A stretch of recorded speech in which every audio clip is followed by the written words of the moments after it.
This invasion doesn't come as a surprise. We have warned against it for months. And sadly, what happened this morning during the night was something that Allied security and intelligence services have predicted for a long time. We have tried to prevent it by calling Russia to engage in diplomatic efforts, by telling Russia that there will be severe costs, economic sanctions, if they invade Ukraine further.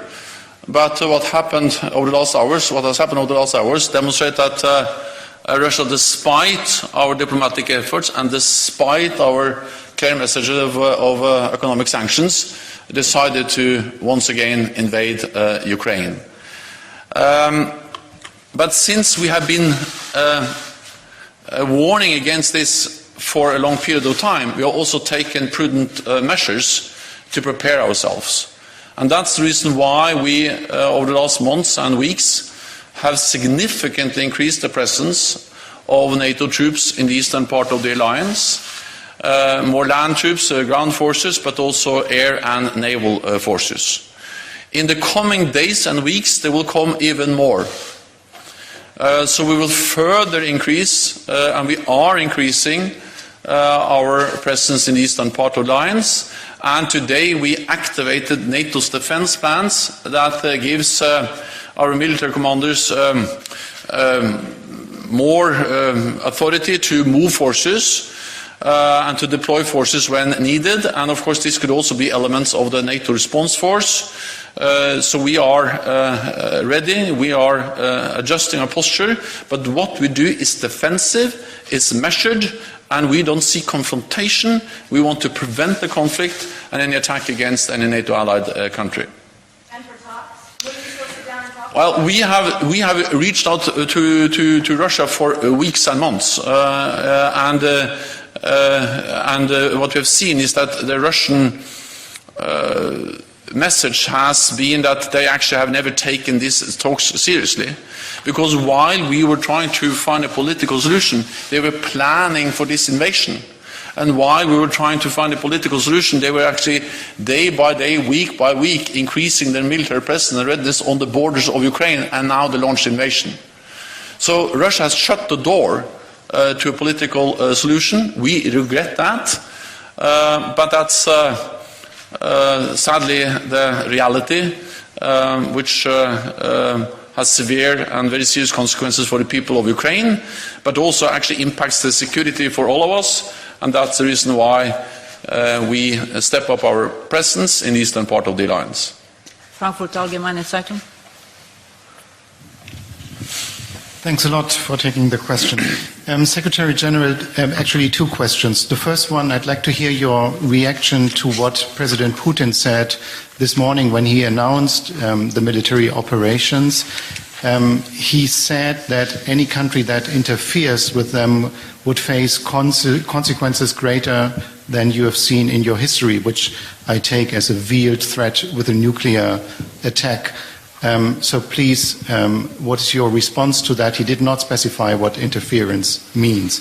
And the second question, very simple, can the NATO-Russia Founding Act be upheld under these circumstances? Thank you.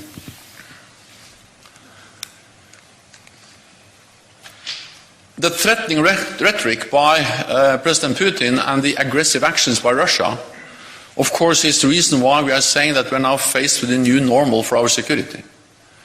And we need to consult closely all allies, and we also do that tomorrow when the leaders meet at the virtual summit. What does this mean for our longer-term relationship with Russia? How shall we continue to defend and protect allies in this new security reality?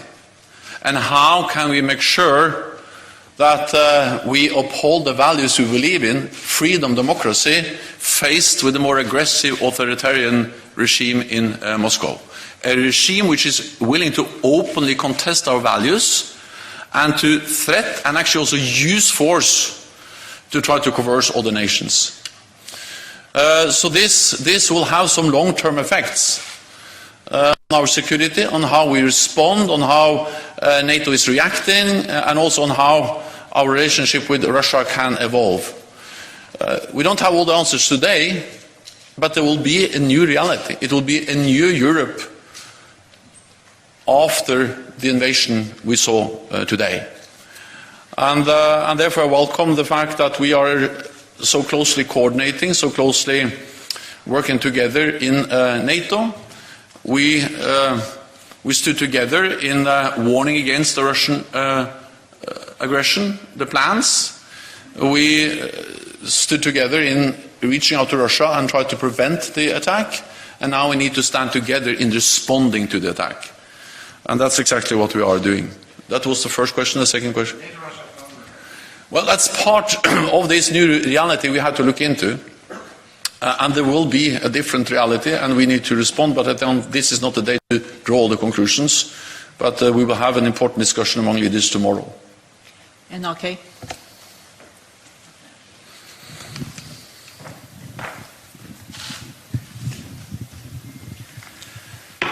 Thank you for the question.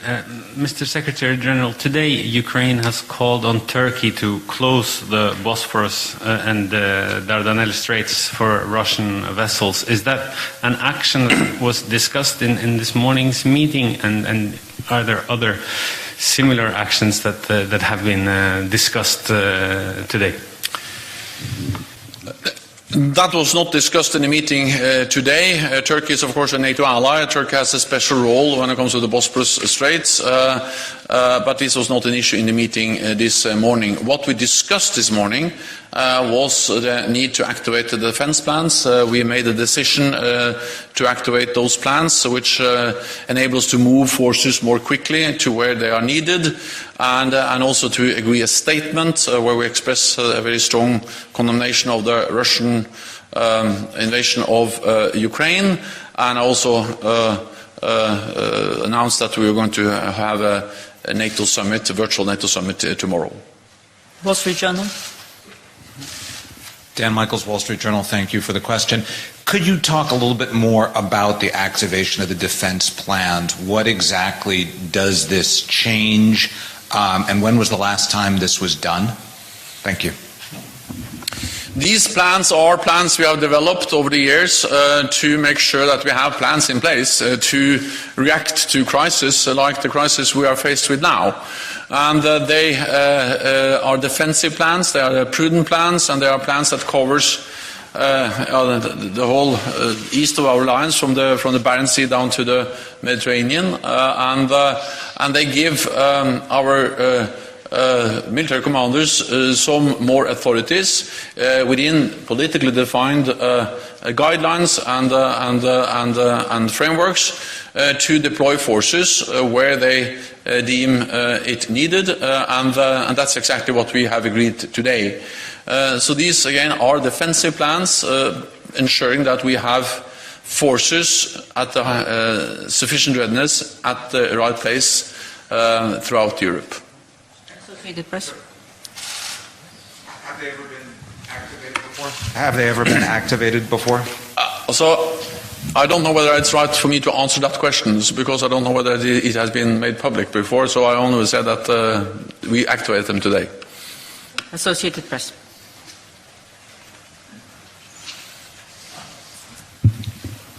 Hello, Mark Carlson, Associated Press. Is the NATO response force inside Ukraine right now? No, there are no NATO combat troops, no troops, NATO troops at all inside Ukraine. We have made it clear that we don't have any plans and any intention of deploying NATO troops to Ukraine. What we have made clear is that we have already increased, and we are increasing the presence of NATO troops in the eastern part of the alliance on NATO territory. Ukraine is a highly valued partner. We have supported Ukraine for many, many years. We helped them to build a more modern, capable armed force, military. We have helped them to train, equip, and in many different ways strengthen their armed forces. We help them with cyber defenses, NATO and NATO allies in different ways. But we don't have NATO troops in Ukraine, and we don't have any plans to send NATO troops into Ukraine. But we are there to protect and defend all NATO allies. So we support Ukraine. We provide absolute security guarantees for NATO allies. And we demonstrate that commitment by increasing the presence in the eastern part of the alliance. We'll try to take a couple of questions online before we come back to the press room. So we'll go to Steve Erlanger from New York Times. Thank you, Secretary General. Two quick questions. One, do you still have military deconfliction contacts with Russian forces today? Are those ongoing? And secondly, a lot of NATO countries are going to want to keep supplying weapons to Ukraine. Do you foresee this as a major risk of NATO-Russia conflict? And where else do you see risks of conflict now between Russia and NATO countries that could spill over into something worse? Thank you, sir. We have increased the presence in the eastern part of the alliance, and we have activated NATO defense plans today to make sure that we do not see any spillover to NATO territory. Because as long as Russia knows that an attack on a NATO ally will trigger a response from the whole alliance, they will not attack, because we are the strongest alliance in history. And as long as we stand together and make clear that we are committed by our collective defense commitments, that's the best way to prevent any attack, any spillover from the tragedy, the heinous attack we see in Ukraine, spillover onto any NATO allied country. The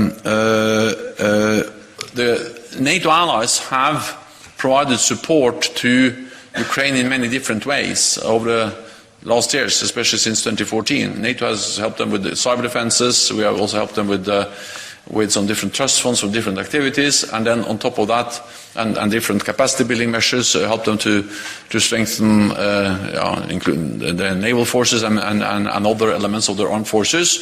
But then on top of what NATO has done as an alliance, NATO allies have also provided military equipment, including defensive weapons and other types of support training.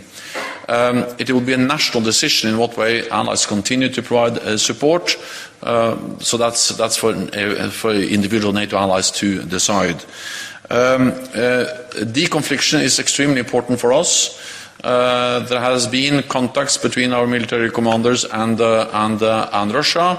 We will continue to reach out to them to make sure that we do everything we can to ensure deconfliction. We'll next go to Helsingin Sanomat, Teija Sutinen. Yes, this is Teija Sutinen from the newspaper Helsingin Sanomat. What is your message to the partnership countries, Finland and Sweden, in this situation? At least in Finland, there's a discussion about the possible NATO membership, but is this realistic during a crisis? Thank you. Finland and Sweden are very close partners, and I have taken careful note of the very clear message both from Finland and Sweden, that even though they don't apply for membership now, they strongly believe that NATO should not sign any kind of agreement with Russia based on what Russia has proposed for us, to sign a legally binding agreement